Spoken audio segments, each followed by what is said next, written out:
Truk itu bergerak sangat lambat, tetapi pria yang mengikutinya tidak berani menyalip. Dia tahu, sopir truk itu terkenal dengan emosionalnya ketika di jalan. 2 jam sebelumnya, ketika dia mencoba menyalip truk itu, sopirnya hampir mendorongnya keluar dari jalan. Jadi sekarang dia hanya mengikuti dengan diam di belakang, sambil menghirup asap dari knalpot truk. Ketika dia melihat ada area istirahat di depan, dia berpikir untuk berhenti sejenak dan bersembunyi di sana. Tapi mengejutkannya, truk itu tiba-tiba berhenti di tepi jalan seolah menunggunya. Jelas, sopir truk itu tidak ingin masalah ini berakhir dengan damai. Karena ketakutan pria itu mengeluarkan ponselnya untuk menelepon polisi. Tapi sebelum dia sempat menekan nomor, truk itu tiba-tiba melaju ke arahnya. Dia bahkan tidak sempat bereaksi sebelum truk itu mencoba menabraknya lagi. Entah bagaimana dia berhasil menghindarinya kedua kali. Begitu truk itu berbalik, dia langsung melompat ke mobilnya dan melaju kencang. Dia tahu tidak ada cara untuk menang dalam pertarungan langsung dengan truk. Jadi dia membuat rencana. Dia meninggalkan jalan dan menyembunyikan mobilnya di balik gundukan tanah di rerumputan.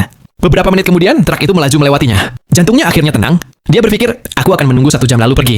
Namun saat menunggu dia tertidur. Tiba-tiba klakson keras membangunkannya. Ternyata hanya kereta yang lewat. Dia tertawa sendiri dan mulai kembali ke jalan raya. Berpikir bahwa dia akhirnya berhasil meloloskan diri dari truk itu. Tapi kemudian dia melihatnya lagi. Tapi kali ini tidak ada sopir yang terlihat di kabin. Pria itu berpikir mungkin truk itu mogok. Tetapi begitu dia mendekat, mesin truk meraung dan menghalangi jalannya. Sekarang dia menyadari sopir itu hanya mencoba menakut-nakutinya saja. Dia duduk kembali di mobil dan melaju-maju. Supir truk memberi isyarat agar dia pergi dulu. Pria itu menekan gas dan melaju hingga 120 km per jam.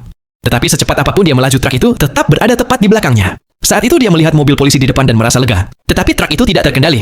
Truk itu hampir menabrak kendaraan polisi. Sebuah tikungan muncul, dan pria itu cepat berbelok. Jalannya menanjak. Jadi, truk melambat karena beratnya yang besar. Akhirnya, pria itu bisa bernapas lega. Namun tiba-tiba asap mulai keluar dari mobilnya sendiri, dan mobil mulai kehilangan kecepatan. Tetap saja, dia berhasil mencapai puncak bukit. Saat menuruni bukit, dia memasukkan gigi netral, membiarkan mobil meluncur dengan sendirinya. Kecepatan terus bertambah, tetapi truk itu juga meluncur menuruni bukit bahkan lebih cepat. Di bawah ada pagar pengaman. Tidak ada tempat untuk melarikan diri. Truk itu datang langsung ke arahnya, seperti seorang pria yang menghadapi monster. Dia mengambil keputusan. Dia menekan pedal gas dengan koper, agar mobil tetap melaju lurus menuju truk, dan melompat keluar tepat sebelum tabrakan. Mungkin karena asap dan api, sopir truk tidak melihat apa-apa. Truk itu terjun ke jurang, menabrak dengan suara gemuruh, dan berubah menjadi besi tua. Akhirnya, pria itu selamat.